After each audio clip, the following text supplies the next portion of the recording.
여러분 안녕하십니까? 전자신문 웨비나 전문 방송 오쇼TV 사회자 김인순입니다. 인프라와 애플리케이션, 비즈니스 환경이 과거와는 다른 모습으로 변화하고 있습니다. 기업은 이전보다 빠르고 민첩한 통합과 비즈니스 가치를 전달하기 위한 핵심 요소를 찾고 있는데요. 오늘 오쇼TV에서 기업의 혁신을 지원하는 API에 대해서 자세히 알아보도록 하겠습니다. 한국 레드햇의 김현수 이사님과 이규석 과장님 모셨습니다. 안녕하세요. 네, 안녕하세요. 예, 소개 부탁드립니다. 네, 안녕하세요. 한국 레드햇에서 Associate Principal Solution Architect로 일하고 있는 김현수입니다. 저는 오픈시프트 같은 컨테이너 플랫폼 그리고 미들웨어 같은 제품들을 핸들링하고 있는 애플리케이션 디벨롭먼트 팀의 리더로 일하고도 있습니다. 네, 감사합니다. 이규석 과장님. 네, 안녕하세요. 저는 이규석이고요. 레드햇에서 스페셜리스트 솔루션 아키텍트로 일하고 있고, 오늘 소개드리는 이런 API 매니지먼트나 혹은 이제 미들웨어 그리고 오픈시프트 같은 컨테이너 플랫폼들에 대한 어떤 고객들에 대한 대응, 기술적인 문의에 대한 대응들을 해드리고 있습니다. 네, 감사합니다. 이번 웨비나는 50분 동안 발표가 이어지고요. 10분간 여러분들이 주신 질문에 대해서 답해 드리도록 하겠습니다. 발표가 진행되는 동안 여러분들 궁금하신 내용 질문창에 많이 올려주시면 추첨을 통해서 커피 상품권 보내드리도록 하겠습니다. 설문조사도 진행되는데요. 많은 참여 부탁드립니다. 그러면 오늘 어서와 API는 처음이지 라는 주제로 API에 대해서 자세히 알아보도록 하겠습니다. 많은 기업들이 디지털 트랜스포메이션 여정을 시작했는데요. 지금 어느 정도 수준에 와 있나요? 대부분의 그 기업들이 국내뿐만 아니라 국외도 마찬가지인데요. 비용을 절감하거나 혹은 뭐 생산성을 향상시킨다든지 혹은 시스템의 유연성이나 확장성을 향상시킨다든지 이런 것들을 이제 주로 목표로 하고 있는데요. 이런 것들은 대부분의 것들이 애플리케이션을 서비스를 출시 기간을 단축하기 위한 목적으로 주로 이런 작업들을 이제 이런 트렌드를 따라가고 기술을 이제 도입하고 있는 것이 실제입니다. 실제로 비용을 절감하기 위해서 IT 자원을 최적화한다든지 혹은 생산성을 향상하기 위해서 애플리케이션 서비스들을 민첩하게 통합한다든지 혹은 유연성이나 확장성을 누리기 위해서 하이브리드 클라우드로 전환한다든지 혹은 그 하이브리드 클라우드에 대한 IT 자원을 자동화한다든지 이런 작업들을 주로 하고 계시고 있고요. 거기다가 애플리케이션을 빠르게 출시하기 위한 그런 방법 중에 하나로 애플리케이션을 아주 잘게 쪼개서 만드는 이제 클라우드 네이티브 애플리케이션 같은 것들도 개발하고 도입하고 있으신데요. 네. 이런 것들은 결국은 차세대 아키텍처를 적용을 해서 전체 IT 조직에 대한 문화나 프로세스 같은 것들을 변화를 시키기 위한 시도라고 말씀드릴 수 있습니다. 이런 모든 시도들 그리고 이런 것들에 대한 어떤 움직임들을 전부 디지털 트랜스포메이션이라고 이제 말씀드릴 수 있습니다. 네, 그럼 이렇게 IT 환경이 많이 변하고 있는데요. 어떻게 변하고 있는지 좀 더 구체적으로 알려주시죠. 지금 보시는 이 화면처럼 개발 프로세스나 애플리케이션 아키텍처 그리고 이런 것들을 애플리케이션을 올리기 위한 공간 그리고 애플리케이션 전체 인프라에 대한 인프라스트럭처 이런 것들 네 가지 정도 꼭지로 이제 말씀드릴 수 있는데요. 네. 실제로 개발 프로세스 같은 경우는 예전에 워터폴 방식에서 좀 빠르게 개발하기 위한 애자일 방식 그리고 거기다가 더 많이 나간 개발과 운영 간의 협업과 그다음에 뭐 문화 변화를 주도하기 위한 데브옵스 방법론 같은 것들도 도입하고 계시고 있고요. 그리고 애플리케이션 인프라스트럭처 면에서 본다면 기존에 하나의 큰 덩어리로 만든 모노리틱 애플리케이션에서 뭐 잘게 쪼개져 있는 N티어 거기다 더 잘게 쪼개져 있는 마이크로 서비스 형태의 애플리케이션으로 만들고 있습니다. 이렇게 하고자 하는 가장 큰 이유는 딱 하나입니다. 결국은 타임 투 마켓, 타임 투 서비스를 하고자 하는 게 목표고요. 거기에 이렇게 잘게 쪼개진 애플리케이션이나 서비스들을 어디 위에 올려서 디플로이 할 거냐라는 관점을 보면 세 번째 얘기 드릴 수 있는 부분이 되겠는데요.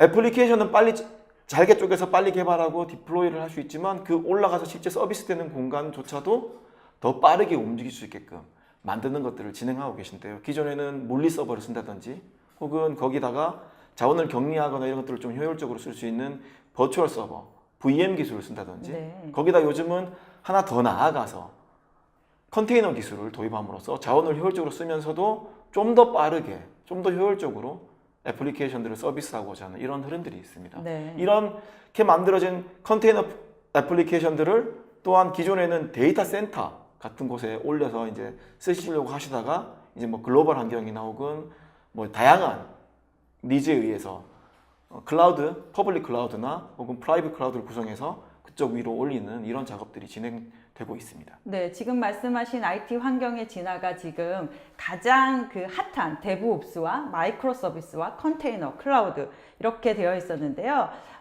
애플리케이션을 통합하는 작업도 필요하지 않을까요? 맞습니다. 이렇게 잘게 쪼개져 있는 마이크로 서비스 같은 애플리케이션들은 결국은 굉장히 잘게 쪼개져 있기 때문에 그거 하나만으로는 특정 어떤 비즈니스 로직을 구동시키는데 한계가 있을 수 있습니다. 네. 굉장히 잘게 쪼개기 때문인데요. 네. 그래서 보통 이런 경우는 대부분 서비스들을 유기적으로 연결시키거나 통합하는 작업들이 반드시 필요하게 되죠.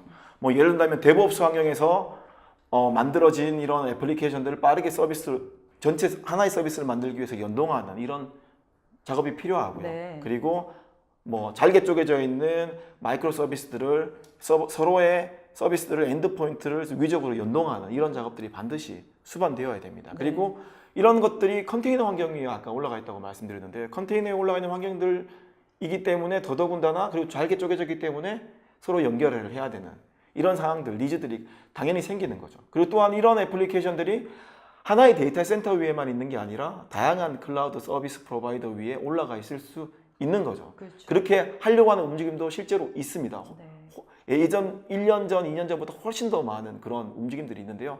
이렇게 흩어져 있는 클라우드 간에도 애플리케이션들이 존재하고 그 애플리케이션 간에 연동을 해서 호출해야만 원하는 비즈니스를 이루어낼 수 있는 이런 흐름들이 계속 생기고 있는 거죠. 이렇게 IT 환경이 정말 복잡 다단해지고 있는데요. 이렇게 IT 환경에서 요구하는 요구사항 어떤 것들이 있을까요?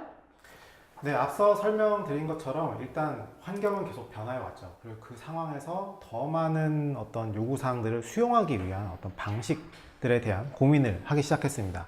첫 번째로는 이제 앞서 보시는 것처럼 뭐 사용하기 쉬운 도구 및 프로세스라고 되어 있는데 결국은 모든 사용자 혹은 어떤 IT의 개발자가 됐든 어떤 업무를 담당하는 사람이 됐든 그 모두가 그 통합을 위한 어떤 시스템에 굉장히 쉽게 사용할 수 있는 도구 같은 것들이 필요해졌죠.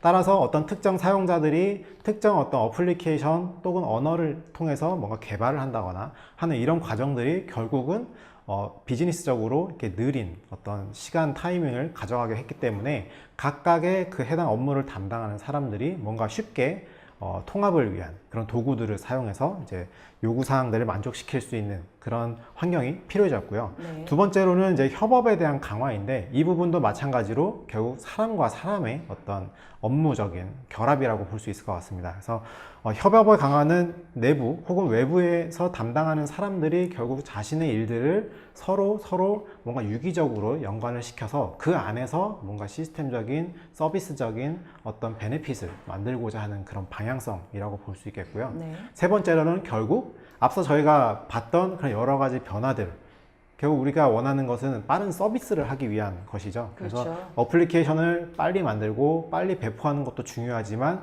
이렇게 만들어진 어플리케이션들이 서로 잘 엮이게 하는 것도 굉장히 중요합니다. 네. 그래야만 최종적으로 서비스를 할 수 있기 때문이죠. 그래서 빠른 서비스에 대한 요구사항도 마찬가지로 생겼습니다. 이 통합 말씀하셨는데 사실 통합이라는 주제가 되게 광범위한데요. 조금 더 세분화해서 설명 부탁드립니다. 네, 사실 통합이라는 주제들에 대해서는 각 분야마다 서로 다르게 해석이 되고 있어요. 뭐 화면에 보시겠지만 비즈니스적인 측면도 있고요. 플랫폼에 대한 측면, 그리고 시스템, 어플리케이션 소스까지도 뭔가 통합을 해야 된다는 그런 요구가 계속 나오고 있습니다. 첫 번째로는 비즈니스적인 측면인데요. 일례로는 모든 기업들이 흔히 뭐 뉴스가 나오면 뭐 M&A를 했고 뭐 어떤 특정 기업을 뭐 인수했다 이런 뉴스들이 나오잖아요. 결국 그것들은 비즈니스를 뭔가 통합하기 위한 시도라고 볼 수 있습니다. 결국은 예를 들면 어떤 생산하는 품목부터 거기에 대한 유통 그리고 이걸 실제 판매하는 것까지 어떤 특정 기업이 이런 모든 단계를 완전히 뭔가 컨트롤하고 통제해서 자신의 이익을 극대화하고 싶다라는 경우에는 어떤 수직적인 통합이라고 하는 방법을 쓸 수도 있겠죠. 그리고 또 하나는 자신의 어떤 비즈니스와 이미 기존의 같은 업무들 또 같은 비즈니스를 통합한다면 어떤 시장의 독점 우위를 가져갈 수 있는 그런 수평적인 비즈니스 통합을 가져갈 수 있습니다. 그 밑으로 좀 더 내려오면 어떤 플랫폼에 대한 통합이라고 하는데, 좀 더 쉬운 얘기를 해보자면 일례로는 어떤 기업에서 우리 포탈에 어떤 통합 서비스를 제공해요 라고 해서 기존에 있는 나눠져 있던 서비스들을 하나로 모아서 하나의 포탈에서 제공하는 그런 케이스가 굉장히 많아졌어요. 요즘 되게 많아졌죠. 네, 맞습니다. 그래서 결국은 자사에 있는 여러 가지 서비스들, 외부로 노출된 서비스들을 하나로 모아서 이것들을 단일화시키는 작업을 하는 게 플랫폼의 통합이라고 볼 수 있고요. 네. 그 예로는 앞서 말씀드렸던 것처럼 포탈, 그리고 뭐 P2P 서비스, 그리고 오늘 얘기하고자 하는 API를 기준으로 하는 서비스가 이제 플랫폼 통합의 측면이라고 볼 수 있겠습니다. 네. 그리고 이제 흔히들 이제 얘기하는 통합이라고 하면 IT 쪽에서는 시스템 통합이 약간 일반화된 얘기라고 볼 수 있는데요. 결국 기존에 있는 서비스들 굉장히 많이 퍼져 있고, 뭐 데이터베이스 혹은 뭐 메모리에 있는 데이터들, 그리고 스토리지에 있는 데이터들 혹은 각각의 서비스들을 다 하나로 만들고 싶은 거죠. 그래서 서로 분산되어 있는 자산들을 합쳤을 때 거기서 나올 수 있는 데이터들을 뭔가 학습을 통해서 머신러닝 같은 걸 통해서 뭐 데이터에서 나오는 데이터 그 결과를 가지고 우리 비즈니스를 좀 더 강화하고 싶다, 혹은 새로운 비즈니스를 창출하고 싶다라는 부분에 있어서 시스템에 대한 통합을 고려를 합니다. 네.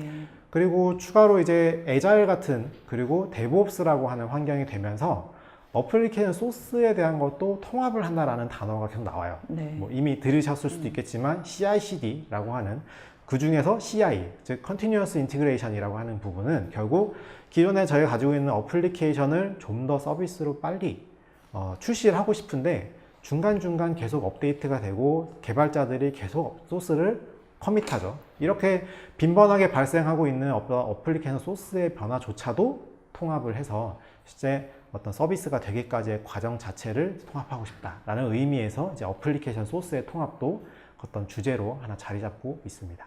네, 이렇게 IT 환경이 정말 변화하고 있는 것을 이렇게 좀 한번 일목요연하게 살펴봤는데요.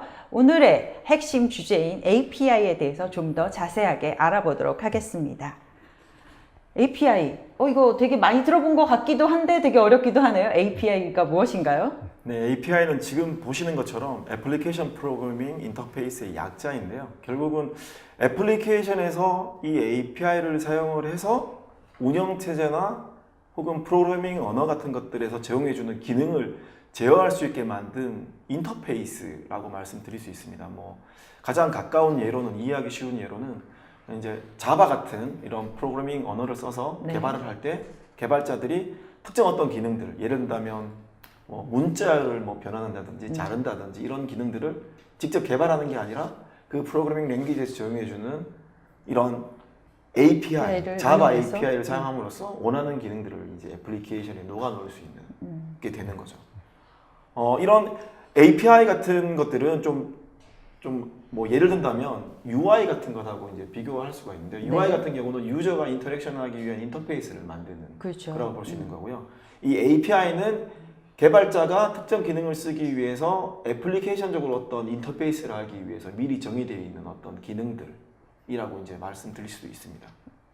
우리 지금 이제 API에 대해서 설명해 주셨는데 한 단계 더 나아가서 REST API 이런 것도 있네요. REST API에 대해서도 설명 부탁드립니다. 요즘 REST API 뭐 관심 많으시고 많이 이제 실제 사례에서도 많이 사용하는 걸로 알고 있는데요. 네. 표준 HTTP URI를 사용해서 특정 자원을 명시하고요. 네. 이 자원에 대한 CRUD 작업, 뭐 예를 들면 Create, Read, Update, Delete 같은 이런 작업들을 HTTP 메소드를 통해서 이런 작업들을 수행하게 만든 이런 형태의 것들을 이제 REST API라고 이야기를 합니다.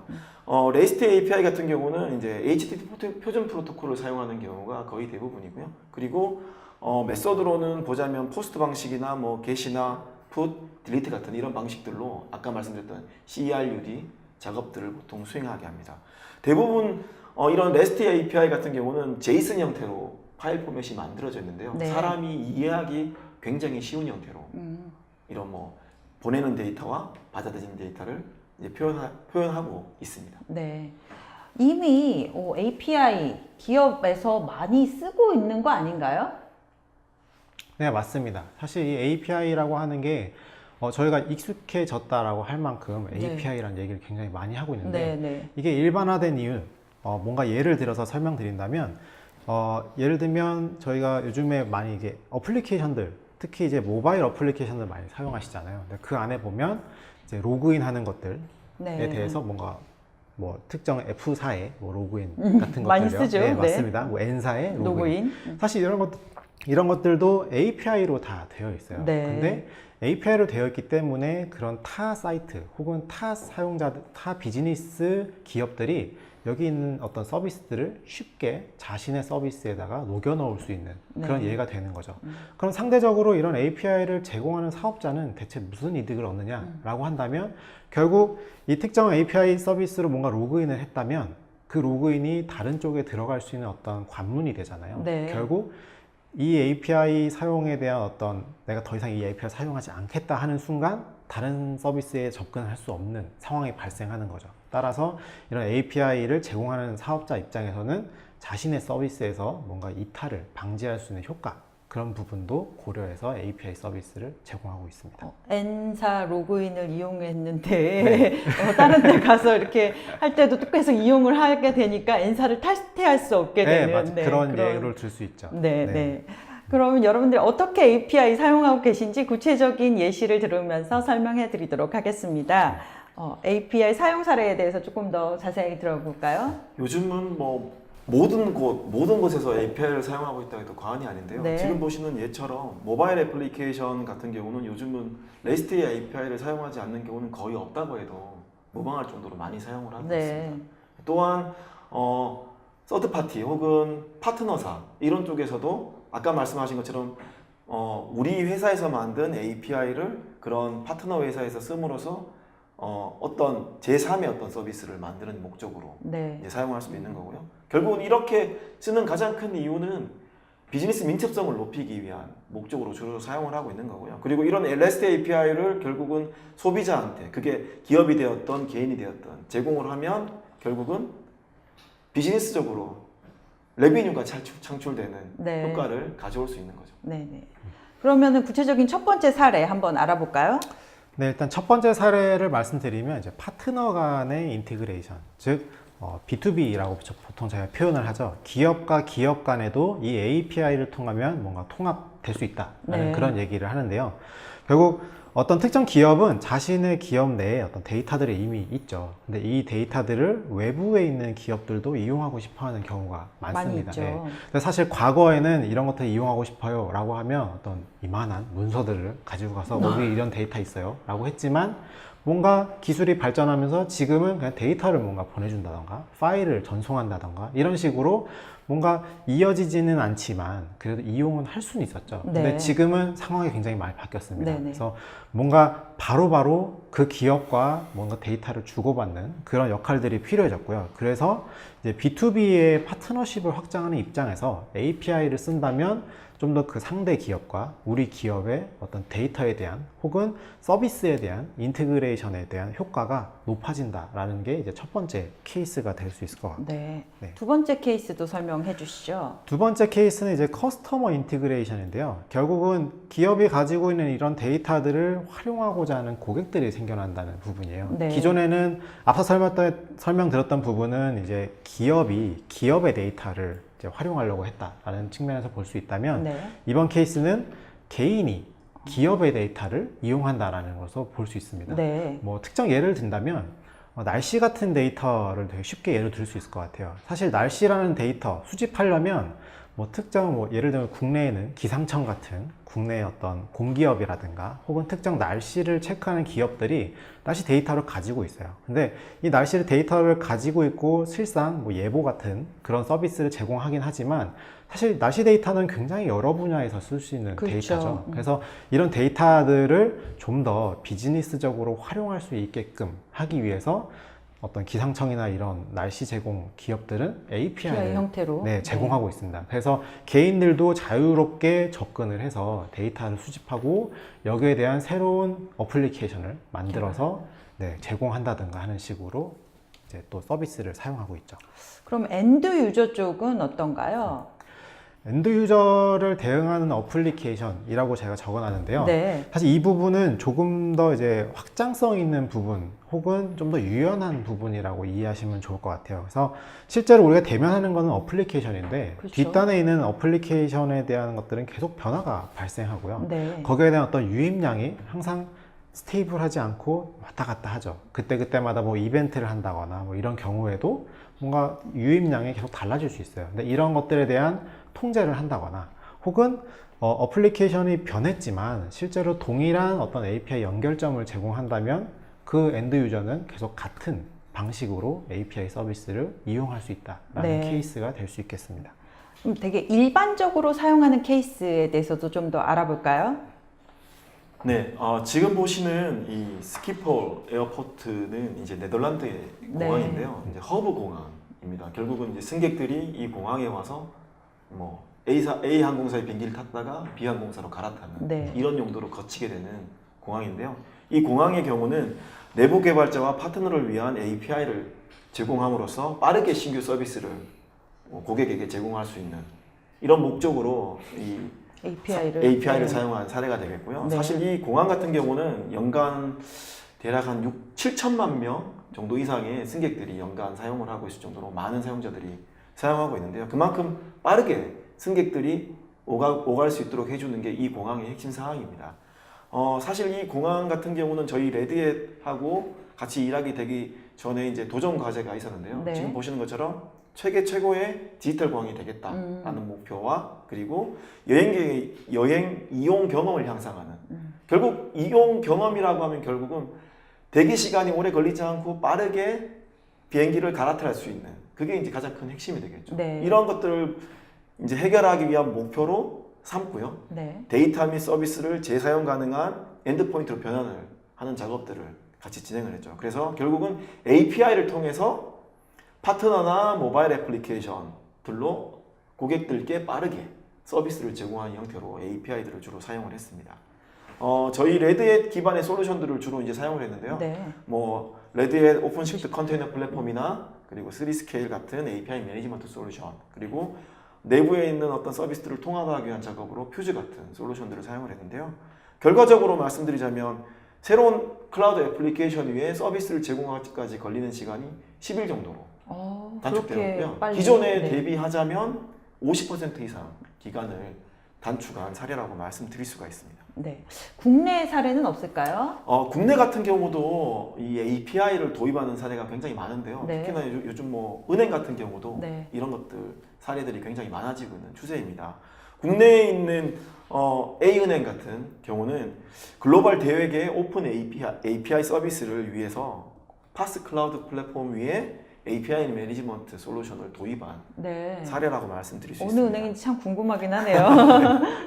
이 은행의 도전 과제는 총 4가지 정도로 이제 말씀드릴 수 있는데요. 네. 글로벌 API 서비스를 제공하는 게 가장 큰 목표였습니다. 네. 글로벌에 있는 전 세계에 있는 핀테크 업체로부터 들어오는 어떤 결제 승인에 대한 처리 이런 것들을 하기 위한 용도로 API 서비스를 파트너, 결국 핀테크 업체가 파트너가 되는 거죠. 그렇죠. 파트너가 호출해서 쓸 수 있는 API 서비스를 제공하기 위한 목적이 첫 번째였고요. 이때 다양한 클라우드 환경 위에 이 서비스를 올리겠다고 하는 게 이 은행의 목표였습니다. 네. 왜냐하면 국내에만 그 서비스가 있다고 하면 예를 들어 뭐 유럽이나 혹은 미국 같은 곳에서 이 서비스를 사용하려고 하면 그만큼 서비스가 느릴 수밖에 없는 그런 상황이 벌어지는 거죠. 이때 그 각각 지역에 있는 리전에 있는 클라우드 서비스 사업자 위에 이 API 서비스를 올려서 직접적으로 제공을 해서 고객에게 빠르게 서비스를 제공하겠다라는 게 이제 하나의 또 목표였습니다. 그리고 신기술을 내재화하겠다는 것도 목표였고요. 그리고 이렇게 API 형태로 만들어지는 서비스를 MSA 형태로 굉장히 잘게 쪼개서 빠르게 개발하고 빠르게 신규 서비스를 업그레이드하는 이런 목표가 총 4가지였고요. 이를 위해서 레드햇 오픈시프트 컨테이너 플랫폼이라고 하는 컨테이너 플랫폼을 사용을 했고요. 그 위에 3스케일이라고 하는 API 매니지먼트 솔루션과 똑같이 레드햇 퓨즈라고 하는 제품을 써서 이 애플리케이션들을 같이 만들었습니다. 그래서 결국은 글로벌 대외계 API 서비스를 위한 하이브리드 클라우드 기반의 컨테이너 플랫폼을 구축을 이제 하고 있는 게 이 은행의 지금 진행 상황이고요.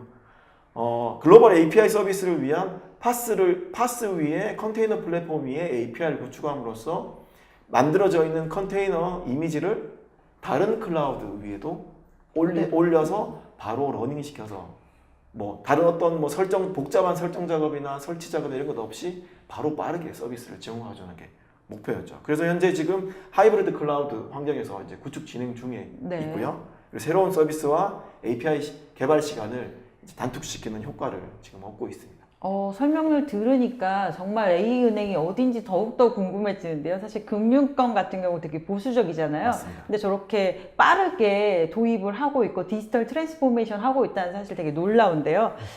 그만큼 이제 그 기업 환경 변화에 은행도 밀접하게 대응하고 있다고 봅니다. 지금 두 가지 그 네덜란드 그 공항과 은행 사례에 대해서 설명해 주시면서 제가 딱 본 거는 API를 활용하긴 하는데 그것에 대한 관리도 하고 있네요. 그래서 조금 더 지금부터는 이제 API를 관리도 해야 되는 거죠. 네, 맞습니다. API를 그냥 단순히 만들어서 제공만 하는 것은 사실 뭐 여기 적혀 있는 것처럼 시작에 불과합니다. 네. API를 만들어 제공하는 것뿐만 아니라 지금 그 밑단에 있는 접근을 제어한다든지 보안적인 이슈가 반드시 생길 수 있죠. 그렇죠. 외부로 제공하기 때문에 특정 사용자에 대한 접근 제어가 반드시 필요하고요. 그 다음에 API도 계속적으로 업그레이드를 해야 되는 상황이 네. 벌어집니다. 이런 것들을 아주 그레이스풀하게 바꿔주는, 업그레이드 해주는 관리 작업 이런 것들도 굉장히 필요하고요. 모니터링도 반드시 필요합니다. 특정 API에 대한 사용률이 높아지면 그쪽의 자원을 더 배분한다든지 혹은 API의 사용률이 낮아져서 폐기하는 시점이 되면 그 API를 폐기해야 되기 때문에 모니터링이 반드시 필요해지는 거고요. 네. 그리고 특정 예기치 못한 부하가 들어와서 이런 어떤 피크를 친다라고 하면 그런 거에 대한 얼럿이나 경고 같은 것들이 날라오는 이런 것들도 반드시 필요하죠. 또한 이런 API들은 대부분 이런 엔터프라이즈 기업 내에서도 사용을 하지만 대부분의 경우는 이제 외부로 이제 노출해서 제공을 하려는 게 거의 그렇죠. 대부분의 목적입니다. 네. 그렇기 때문에 사용하는 사용자 입장에서 그쪽에 개발자가 있을 거고요. 그 그렇죠. 개발자들이 API를 잘 사용할 수 있게끔 문서화시키거나 그 문서화를 제공해주는 어떤 포탈 같은 것들을 만들어주는 이런 주변에 있는 다양한 기능들이 반드시 수반되어야 되고 필요합니다. 네. 그럼 이렇게 API를 관리하는 솔루션이 있다는 거죠? 네, 맞습니다. 네. 그래서 API 매니지먼트라는 것이 그 API가 이제 흔히 말하자면 핫해지면서 네. 이제 API를 관리를 해야 된다는 니즈가 생겼죠. 네. 그래서 앞서서 뭐 API로 서비스하는 것 물론 중요하지만 결국 API를 서비스하는 데 필요한 것들이 굉장히 많이 생겼고 네. 그런 것들을 이제 주로 이 매니지먼트라는 솔루션에서 담당을 하게 됐습니다. 네. 그래서 앞서 나온 내용을 한번 더 정리를 해보자면요. 총 주요 5가지로 볼 수 있는데요. 첫 번째로는 이제 접근과 관리, 보안 측면이 있겠죠. 결국은 API는 외부로 노출이 되는 서비스죠. 그렇죠. 그래서 외부에 있는 사용자가 누군지 모르지만 뭔가 악의적으로 들어올 이용할 수도 수 있고요. 있으니까. 그래서 이런 것들에 대한 인증이나 뭐 관리, 사용자에 대한 어떤 권한, 그리고 보안에 대한 측면이 굉장히 중요합니다. 그 두 번째로는 결국 외부로 서비스를 하는 입장이기 때문에 어떤 연결에 대한 제한적인 측면도 있습니다. 네. 따라서 이 API를 100%다 오픈을 해줄 수는 없어요. 사실 외부에서 이 사용자가 우리 서비스를 뭐 하루에 몇 번 호출할 수 있는지 이런 것에 대한 어떤 계약을 하는 거죠. 네. 그래서 여기에 대한 어떤 요청에 대한 제한 같은 어떤 기능도 당연히 필요하고요. 이렇게 서비스를 제공하다 보니까 이런 서비스들에 대한 분석 그리고 리포팅에 대한 기능도 당연히 필요하죠. 네. 그래야만 내부에 있는 그 관리자가 우리 API 서비스가 외부에 얼마나 노출이 됐고 얼마나 사용 중이니까 향후에 어떤 플랜을 가져가야겠다라는 것도 이제 측정을 할 수가 있죠. 네. 추가적으로는 이제 API가 이제 오픈됐다라고 표현을 하는 부분이 이제 결국 외부의 파트너 혹은 커스터머, 개발자들이 내부의 이 API 서비스를 이용을 할 수 있어야 돼요. 할 수 있으려면 뭔가 문서화된 어떤 정형화된 뭔가 필요하죠. 그렇죠. 그래서 이런 것들을 보완하기 위해서는 API 개발자 포털이 또 필요합니다. 그래서 마음대로 와서 뭔가 확인해서 우리가 이 API 서비스를 이용하려면 어떤 식으로 연결을 해야 되는구나 라는 어떤 정의된 명세 같은 것들을 개발자 포털과 문서에서 제공을 하고요.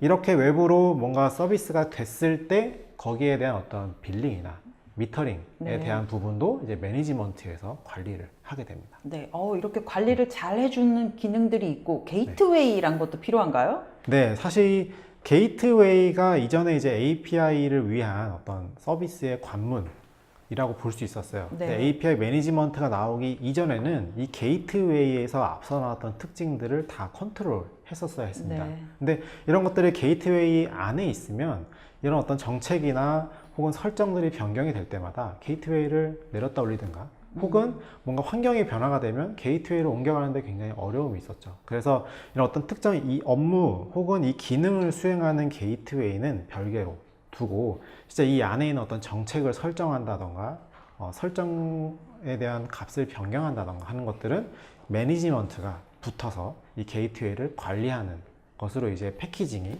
이제 옮겨가게 되었습니다. 네.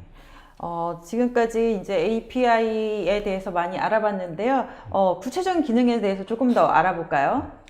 네, 실제 이제 API 기반의 통합이라고 했을 때 네. 많이 좀 혼동되는 부분은 기존에 이거 ESB 같은 거 네, 엔터프라이즈 서비스 버스라고 아마 들어보셨을 수 있어요. 그래서 ESB라는 게 기존에 우리의 서로 다른 서비스들을 이어주지 않았었나? 혹은 외부로 연결해주지 않았었나? 라는 이런 비슷한 게 네, 맞습니다. 있었다라는 그런 생각이 또, 들 수 네, 있겠네요. 질문을 하실 수 있는데요.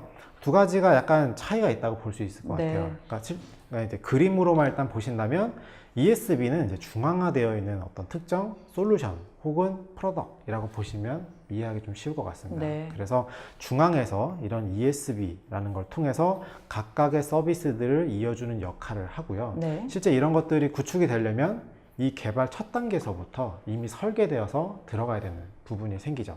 근데 이런 통합에 대한 관점이 변화를 하고 있죠. 앞서서 어떤 저희 뭐 클라우드로의 변화, 뭐 컨테이너로에 대한 변화 이런 것들을 얘기했죠. 네. 그래서 이런 어떤 서비스들이 기존의 서비스들은 굉장히 스테이블했어요. 그래서 뭔가 확장에 대한 어떤 부분이라던가 뭔가 추가적인 기능이 갑자기 생기지는 않았었거든요. 네. 근데 이것들이 뭐 클라우드 혹은 컨테이너 혹은 뭐 MSA, 데브옵스 이런 어떤 문화가 바뀌면서 굉장히 많은 서비스들이 다양하게 모든 분야에 갑자기 생겨나는 것들이죠. 네. 그래서 이런 외부의 서비스들, 내부의 서비스들이 워낙 확장성 있게 많이 생기다 보니까 이것들을 이어줘야 되는 방안이 필요해진 거고요. 네. 결국은 이것들을 통합하는 데 있어서는 API를 사용하는 게 통합에 굉장히 이점을 줄 수 있다라고 판단을 하게 된 겁니다. 그럼 기존의 그 ESB 매니지먼트하고 API 매니지먼트가 어떻게 다른지 좀 더 설명해 주시죠. 네.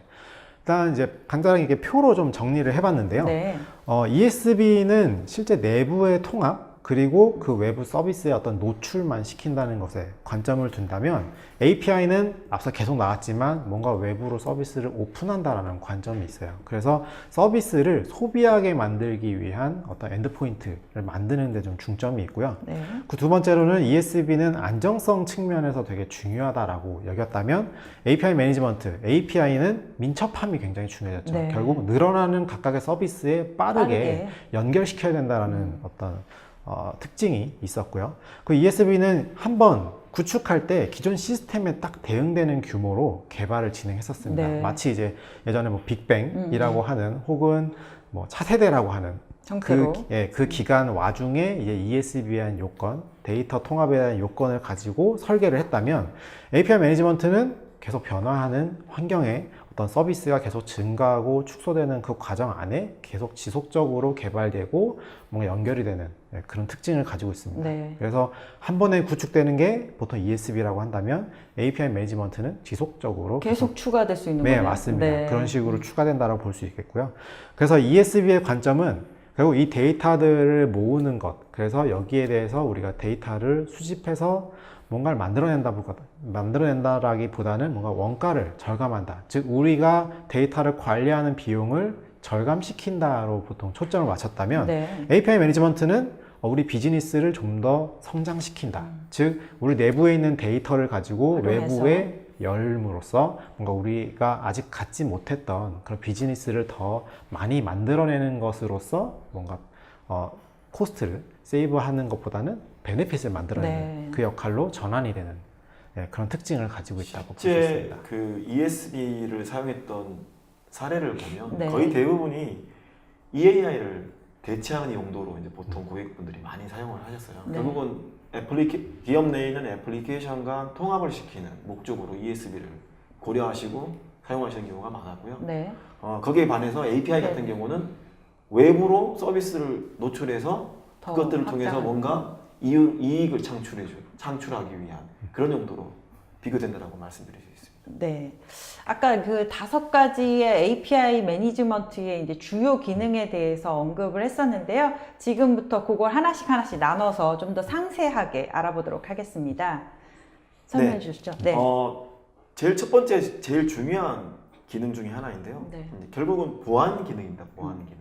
API를 외부 서비스로 익스포즈해서 노출시켜서 내기 때문에 악의적인 어떤 사용자나 혹은 뭐 해커나 이런 식의 공격을 받을 수 있는 그렇죠. 포인트가 되는 거죠. 네. 이 부분에 예를 들어서 마이크로 서비스 형태로 REST API를 만들었는데 거기다가 보안 기능까지 탑재를 시켜서 뭔가 하기에는 오히려 비즈니스 로직보다 그런 로직들이 더 많아지게 되는 배보다 배꼽이 큰 상황이 되는데요. 이런 상황이 네. 벌어지는 거죠. 잘게 쪼개서 빠르게 하려고 했는데 보안 기능을 탑재시켜서 그거에 대한 업그레이드까지 뭔가 느려졌어요. 해야 되는 네, 네. 개발도 느려질 뿐더러 이제 애플리케이션 무거워지죠. 이런 상황이 벌어지죠.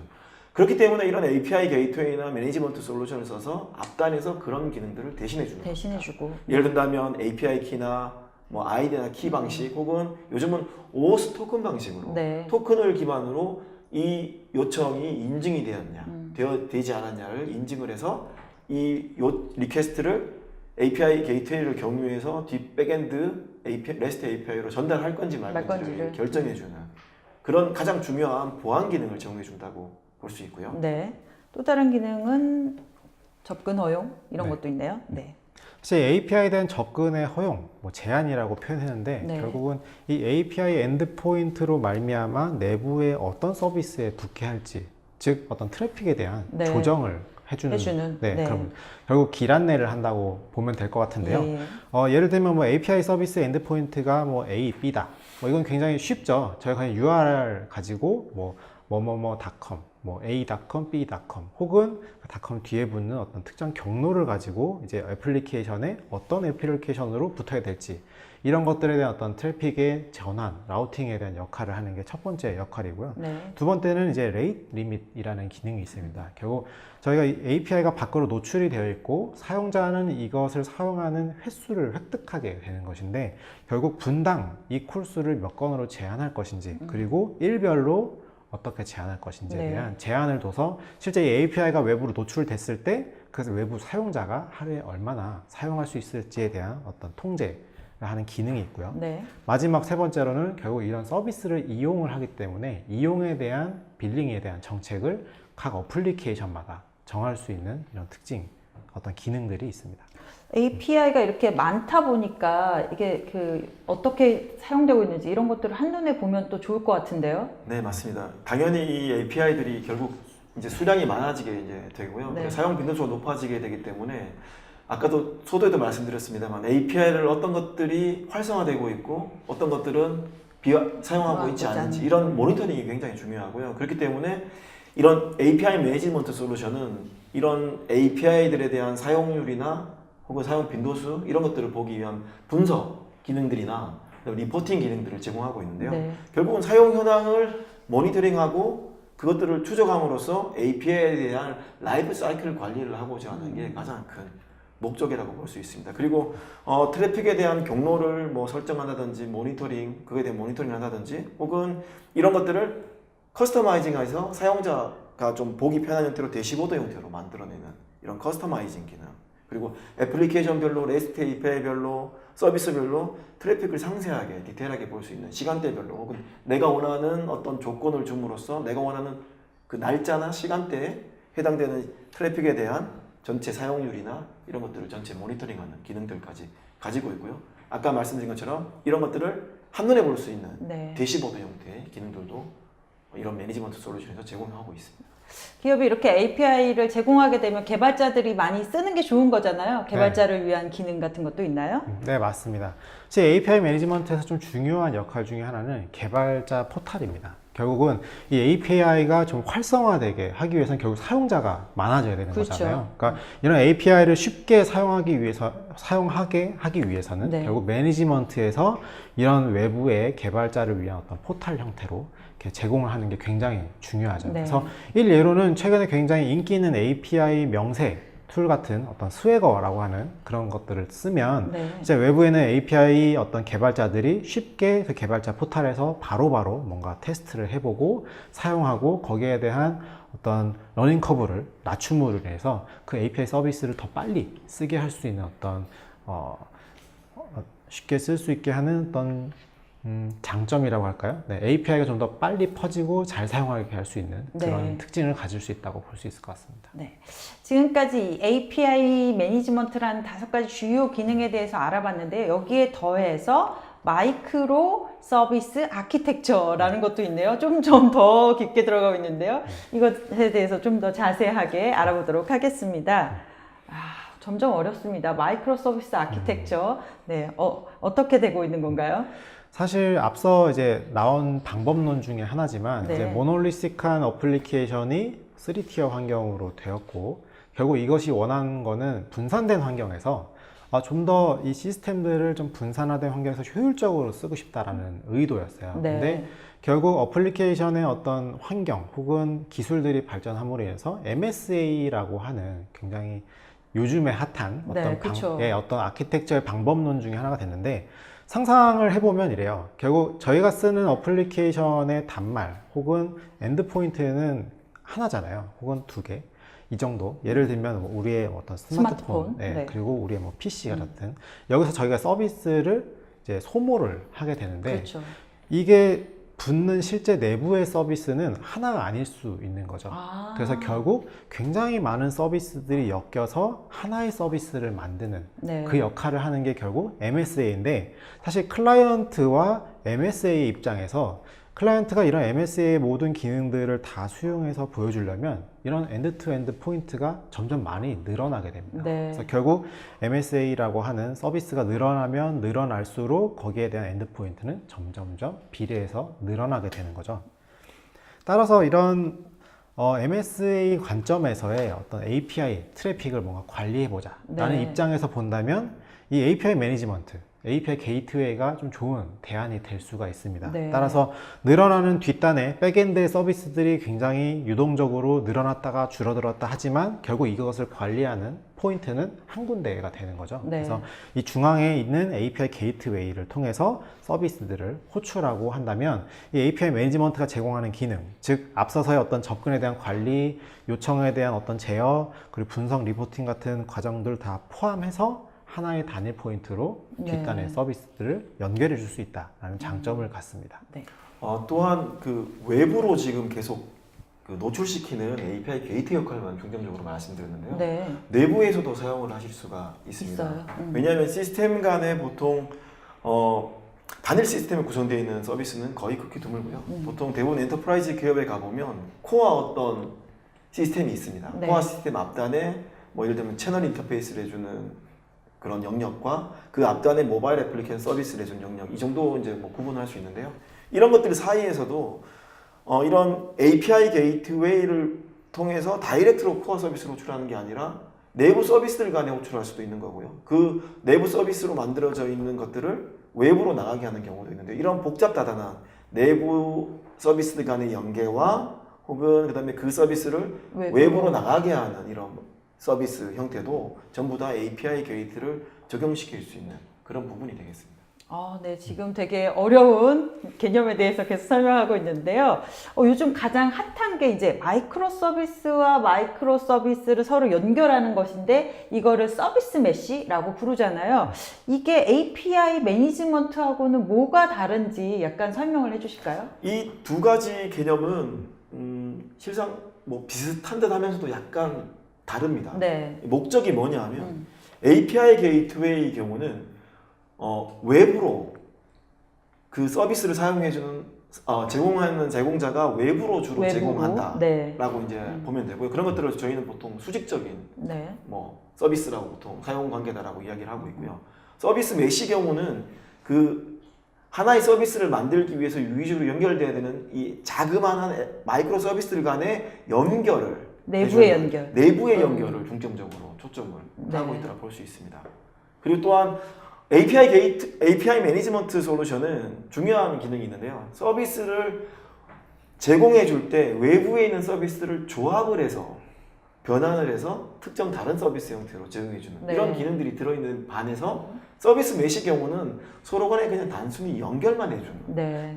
특정 서비스랑 특정 A라는 서비스랑 B라는 서비스를 이게 유기적으로 조합을 해서 다른 뭐 X라고 하는 서비스를 만들어내는 게 아니고요. 그것들 간에 연결만 해주는 네. 연결하고 그것들 간의 연결 관리와 트래픽 제어나 제어. 이런 것들을 해주는 게 서비스 메시라고 말씀드릴 수 있습니다. 그래서 API 매니지먼트 같은 경우는 외부로 나가기 때문에 아까 말씀드린 것처럼 인증 이런 것들이 좀 더 중요해지는 형태라고 보실 수가 있는 거죠. 네, 조금 더 자세하게 그럼 API 매니지먼트를 좀 한번 총 정리해 주세요. 네. 일단 API 매니지먼트를 정리해 보면요. 네. 여기 제가 잘 읽어서 이해하시라고 일단 써놓긴 했지만 네. 결국 API를 만들어서 외부로 게시를 하는데 목적이 있어요. 네. 결국 우리의 비즈니스 그리고 우리의 데이터를 밖에 있는 밖에 있는 사용자가, 사람이 예, 저희의 스스로. 서비스를 쉽게 사용하기 위한 어떤 엔드포인트를 제공한다라고 볼 수 있고요. 네. 그에 따르는 여러 가지 부수적인 요건들이 있었죠. 그래서 액세스에 대한 제어, 가입자에 대한 커뮤니티 육성, 그리고 사용자 통계를 수집하고 여기에 대한 어떤 통계를 인해서 우리의 비즈니스를 발전시키는데 좀 의미가 있는 게 API 매니지먼트라고 볼 수 있겠습니다. 그리고 그거 유사한 것 같지만 내부에 통용하는 서비스 메시도 총정리해 주시죠. 네, 결국 서비스 메시는 여러 가지 서비스들이 흩어져 있는데 이거를 하나의 어플리케이션으로 보이게 하고 싶다가 중점이라고 보면 될 것 같아요. 네. 그래서 결국은 여러 개, 즉 MSA가 되었든 뭐 기존에 분산되어 있는 어플리케이션 환경이든 이것들을 엮어서 단 하나의 어플리케이션처럼 동작하게 보이게 네. 하는 것이 이제 서비스 메시의 역할이라고 볼 수 있겠습니다. 설명을 잘 해주셨는데도 같은 듯 다른 부분이 있는 것 같은데 이제 아예 그래프로 네. 어느 부분은 같고 어느 부분 다르다 좀 정리 부탁드립니다. 네, 맞습니다. 그래서 API 매니지먼트, 서비스 메시, 결국 공통된 부분은 트래픽을 제어한다라는 기능이 있어요. 네. 결국 API 매니지먼트는 외부로부터 오는 트래픽들을 제어한다. 그리고 서비스 메시는 내부에 있는 서로 다른 서비스 간의 트래픽을 제어한다라는 부분은 사실 공통적인 부분이기 때문에 네. 이런 부분 때문에 둘 중에 아무거나 써도 상관없는 거예요. 아닌가요? 라는 이제 질문이 네, 나오는 헷갈릴 거고요. 수 있는데요. 근데 다른 부분이 있기 때문에 저희가 선택을 해야 되는 입장인 거죠. 결국 API 매니지먼트는 접근 제한, 그리고 API에 대한 연결, 그리고 개발자 포탈 같은 어떤 서비스를 제공하고요. 사용량 측정, 서비스 변환, 즉 외부 사용자가 사용하기에 적합한 환경을 제공해준다 네. 라는 부분이 있다면 서비스 메시는 결국 내부에 있는 서비스들 간의 어떤 경로에 대한 확인 그리고 관리를 좀 편하게, 왜냐하면 분산된 서비스들은 워낙 관리할 게 많아지잖아요. 네. 그래서 각각 뭔가 분산되어 있는 서비스들을 잘 엮어서 통합된 하나의 어플리케이션처럼 되게 하는 것. 그래서 그 안에 있는 트래픽들이 어떻게 흘러가는지 추적하는 그런 기능들을 담고 있는 게 서비스 메시라고 보면 될 것 같습니다. 그럼 기업의 IT 관리자 입장에서는 API 매니지먼트도 있어야 하고 네. 서비스 메시도 있어야 하네요. 우리 이것만 있으니까 이게 되는 게 아니었네요. 네. 지금 보시는 그림으로 이제 표현될 수가 있겠는데요. 네. 특정 A라는 비즈니스 서비스와 이제 B라는 비즈니스 서비스를 구성하기 위해서 아주 잘게 쪼갠 마이크로 서비스를 각각 만들었다고 보면 네. 그 마이크로 서비스들이 유기적으로 연결이 되어서 A라는 비즈니스 서비스를 만드는 거고 B라는 비즈니스 서비스를 만드는 거죠. 네. 그것을 위해서 그 마이크로 서비스들 간의 연결을 위해서는 서비스 메시라고 하는 프레임을 사용을 하는 거고요. 그 비즈니스 서비스와 그 비즈니스 서비스 간의 엔터프라이즈 기업 내에서 연결하기 위한 용도로 인터널용으로 게이트웨이들을 사용할 수도 있는 거고, 바깥으로 외부로 이 기업 내가 아닌 바깥으로 나가는 용도로 익스터널 API 게이트웨이 매니지먼트 용도로도 이 API 솔루션을 사용하실 수가 있습니다. 근데 주로 이제 박스 표시도 되게 크게 되어 있는 것처럼 네. 주로 외부로 나가는 용도로 용도로. API 매니지먼트를 많이 쓰고 있습니다. 네, 지금 한 50분 동안 두 분의 발표를 통해서 우리 API가 무엇인지 또 API 매니지먼트가 무엇인지에 대해서 알아봤습니다. 이 설명이 진행되는 동안 여러분들의 정말 질문이 뜨거웠는데요. 지금 설문조사도 계속 하고 있으니까 많이 응답해 주시고요. 여러분들이 보내주신 질문 중에 골라서 두 분에게 답변을 받도록 하겠습니다. 정말 어려운 질문들이 많이 올라와 있는 것 같은데요. 첫 번째 질문 드릴까요? 최근 금융권에서 오픈 API 도입이 활발하던데 오픈 API와 폐쇄형 API의 큰 차이점은 무엇일까요? 핀테크 및 금융권에서 오픈 API 구현 시 보안 측면에서 이슈는 없는 걸까요? 이런 질문 하셨습니다. 어떤 분이 대답을 해주실까요? 실제로 저희 국내에 있는 은행권 사례 같은 경우에도 보면 핀테크 업체랑 연결하기 위해서 은행에서 이제 API 네. 매니지먼트를 사용하고 있는데요. 보안 측면에서 기능들을 API 매니지먼트가 제공한다고 했잖아요. 네. 특정 사용자 그리고 특정 위치에서 접속을 했을 때만 해당되는 서비스를 제공할 수 있도록 그 API를 열어주는 거죠. 네. 그렇기 때문에 보안적인 이슈 같은 것들을 원천적으로 차단할 수 있는 기능들이 들어있는 겁니다. 네. 그게 아니라 예를 든다면 인하우스 형태로 그 애플리케이션을 만들 때 같이 이렇게 만들게 된다면 뭐 다른 어떤 뭐 백도어가 생길 수 있다든지 네. 여러 가지 문제점들이 네. 있겠죠. 근데 이 제품 자체에 이런 보안 기능들이 탑재되어 있기 때문에 이런 보안적인 이슈들을 원천적으로 차단한다고 말씀드릴 수 있습니다. 근데 질문 앞부분에 있는 오픈 API와 폐쇄형 API 차이점이 있나요? 오픈 API와 폐쇄형. API를 바깥으로 다른 기업이 쓰게 제공하는 걸 오픈이라고 하나요? 네. 내부용을 위한 API라고 이해하면 될지 사실 이해를 하자면 저는 그렇게 이해를 했는데 오픈 API 그리고 폐쇄형 API라고 한다라고 하면 결국 퍼블릭과 프라이빗 용도의 어떤 API가 되겠죠. 네. 근데 앞서 그림에서도 보셨지만 외부를 위한 오픈 API 거기에 대한 어떤 조건은 결국 인증과 인가 이런 그렇죠. 부분이 가장 큰 차이를 가지고 있다면 내부에 있는 API 즉 서로 다른 비즈니스와 비즈니스 혹은 서로 다른 팀 간의 내부 조직의 팀 간의 API를 거친다라고 하면 서로 관계가 어떨지 모르겠지만 서로의 시스템을 얼마나 많이 호출했는지에 대해서 팀 A가 팀 B에게 너네 우리에게 얼마나 많은 호출을 했어 라는 어떤 내부적인 통계도 볼 수 있을 거고 폐쇄형 API이기 때문에 결국 내부에 어떤 서비스 메시로 되어 있는 혹은 어떤 특정 어플리케이션들이 생겼을 때 이것들을 좀 쉽게 붙일 수 있는 그런 용도로서의 어떤 API 매니지먼트를 활용할 수도 있을 것 같습니다. 네. 두 번째 질문 드릴까요? API의 하위 호환을 위해 신규 API 설계 시 사전에 고려해야 될 사항이나 레드햇만의 노하우 같은 게 있는지 공유해 주시죠. 네, 아까 이제 개발적인 측면으로 이렇게 질문을 주신 것 같아요. 네. API를 개발하는 방법론 중에 이제 가장 두드러지는 방법론은 버저닝을 하는 거예요. 네. 예를 들면 되게 유명한 페이스북이라는 기업도 자신의 API를 공개할 때 버전 1, 버전 2 이런 식으로 공개를 합니다. 네. 예를 들면 페이스북 API V1 이런 식으로 공개를 하죠. 그렇게 됐을 때 기존에 있는 API를 유지할 수 있고 추가적으로 어떤 새로운 룰이 적용된 API가 나왔다라고 하면 새로운 버전의 API 링크를 공개하고 개발자들이 접근하게 하는 보통 이런 방식들이 되게 일반화되어 있는 방식이긴 하죠. 근데 이제 레드햇만의 노하우라고 물으셨으니까 이건 약간 제품적인 특성일 것 같아요. 그래서 이런 API 매니지먼트 안에는 이제 버전을 마이그레이션 하는 기능들이 탑재되어 있는 경우가 있습니다. 따라서 기존에 이제 특정 기능이 수행되고 있는 어플리케이션, 즉 API 명세가 있는데 새로운 버전의 API가 이제 활성화되면 이것을 이제 그레이스풀 형태로, 즉 기존에 있는 어플리케이션 요청은 처리하면서 신규 서비스, 즉 신규 요청만 새로운 버전의 API로 전환해주는 이런 마이그레이션 되는 기능들을 제공하는 게 이제 API 매니지먼트 안에 있는 어떤 기능이라고. 아까 안 설명해 주신 새로운 따끈따끈한 기능이네요.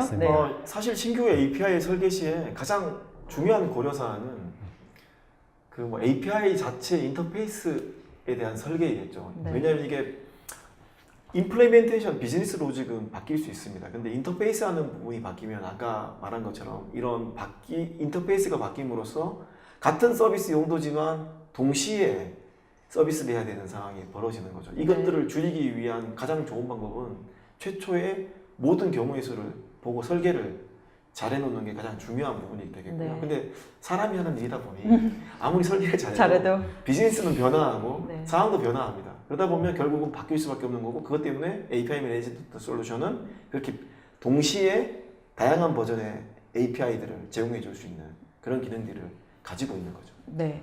세 번째 질문 드릴까요? 여기도 관리에 대한 얘기인 것 같은데 오픈 API가 시간이 지나면 많아지고 관리에 어려움이 발생 등 부담이 될 수 있을 것 같은데요. 이런 부분을 통제 관리할 수 있는 방안.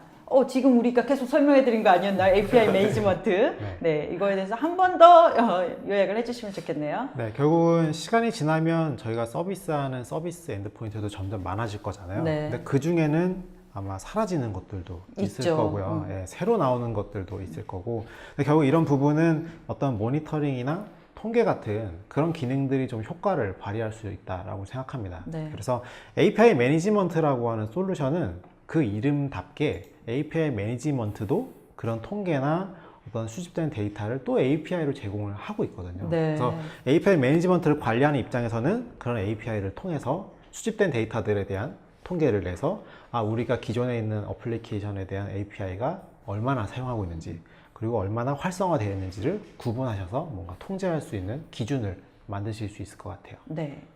사실 말 그대로 네. API 매니지먼트 솔루션 자체가 네. 저것을 위한 위해서 솔루션입니다. 네. 왜냐하면 그냥 만들어진 API들을 P2P 방식으로 이렇게 붙인다면 아까 그림에도 보셨다시피 이렇게 앞단에 2개만 있고 뒤에 3개만 있었는데도 손이 엄청 복잡하죠. 많았잖아요. 네네. 그런 것들을 단순화시켜주는 진입점 역할을 해주면서 그 전체 API들을 어떤 식으로 움직이고 있는지 사용 빈도가 어떤지 그런 것들을 볼 수 있는 그런 관리의 목적도 API 매니지먼트의 솔루션의 목적입니다. 다음 질문 드릴까요? 저희 회사가 레거시 애플리케이션들은 아직 API 기능을 제공하지 있지 않습니다. 이런 기업들 많을 것 같은데요. 기존 애플리케이션에 API 기능을 추가하려면 어떻게 해야 될까요? 사실 REST API를 만들 수 있게 쉽게 만들 수 있는 이런 그런 프로그래밍 랭귀지들은 요즘 나온 최신 프로그래밍 랭귀지들이라고 볼 수 있는데요. 네. 기존의 레거시 애플리케이션들은 그렇지 않은 경우들이 많습니다. 뭐 C로 만들어져 있는 뭐 TP 모니터 같은 것도 예를 들 수 있고요. 또 좀 더 극한적인 예를 들면 메인프레임 같은 이런 시스템일 수도 있습니다. 네. 이런 시스템들은 결국은 API로 변환하기 위한 솔루션이 필요해요. 네. API화 시켜주는 네. 그게 아까 말씀드렸던 저희 사례에서 있던 레드의 퓨즈라고 하는 솔루션입니다. 네. 이 퓨즈를 네덜란드 통해서- 공항에서 썼던 네네. 이 퓨즈 솔루션을 통해서 백엔드에 어떤 형태의 애플리케이션이 있다 하더라도 REST API 형태로 변환을 시키고 네. 그것들을 손쉽게 API 매니지먼트 솔루션을 경유해서 관리하면서 바깥으로 다른 뭐 파트너나 소비자한테 제공해 드립니다. 그럼 기존의 이제 레거시 애플리케이션도 다시 활용할 수 있게 해주시는 맞습니다. 거네요. 네. 다음 질문 드릴까요?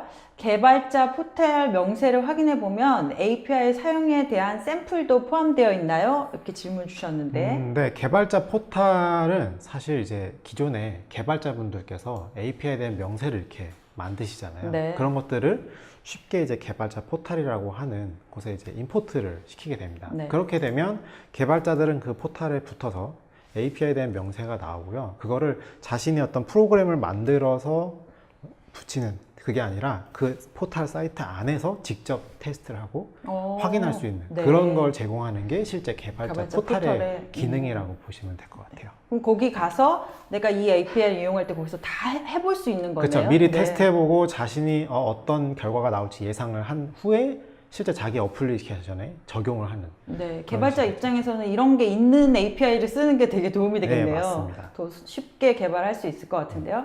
다음 질문 볼까요? 서비스 메쉬에서는 API 매니저먼트와 같은 접근 관리 요청 제한 및 분석 리포트 기능을 제공하나요?